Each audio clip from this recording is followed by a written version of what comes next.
मध्य प्रदेश सरकार की सारी योजनाएं किस तरह संचालित हो रही हैं और उन योजनाओं का लाभ किस तरह पहुंच रहा है, इसका प्रमाण जनपद पंचायत धनोरा में स्पष्ट देखा जा सकता है।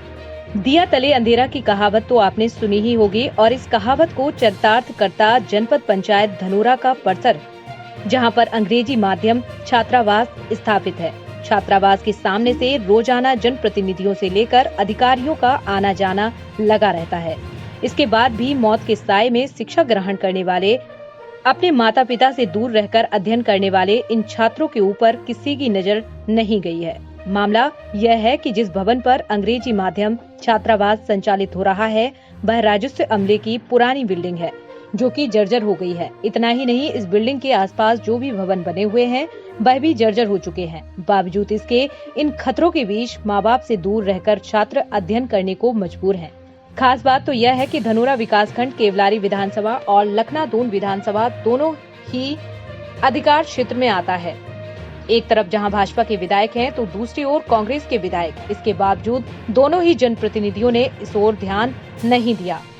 जब पूरे मुद्दे पर भाजपा जिला उपाध्यक्ष से बात की गई, तो उन्होंने उक्त पूरे मामले पर बात स्वीकारते हुए कहा कि जल्द से जल्द नए भवन स्वीकृत कराए जाएंगे।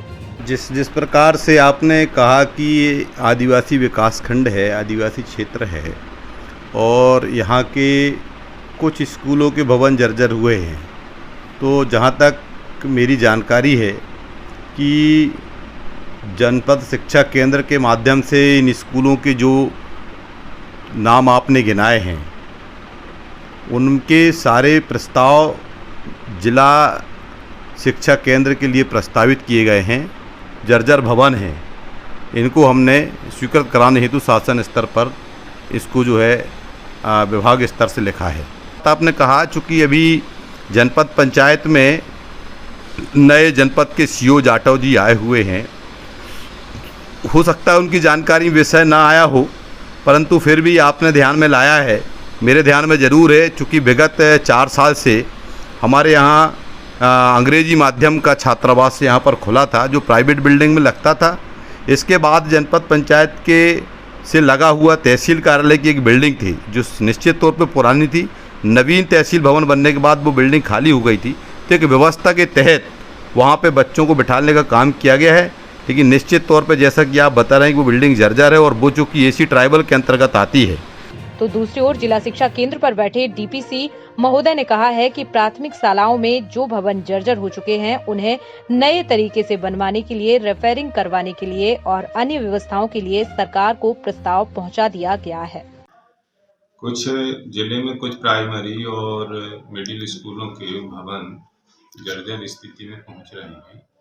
ऐसे सभी भवनों को हमने चिन्हांकित किया है और इनके मरम्मत के प्रस्ताव या इनके बदले में भवन या एडिशनल रूम इत्यादि की मांग हमने अपनी वार्षिक कार्य योजना में की है।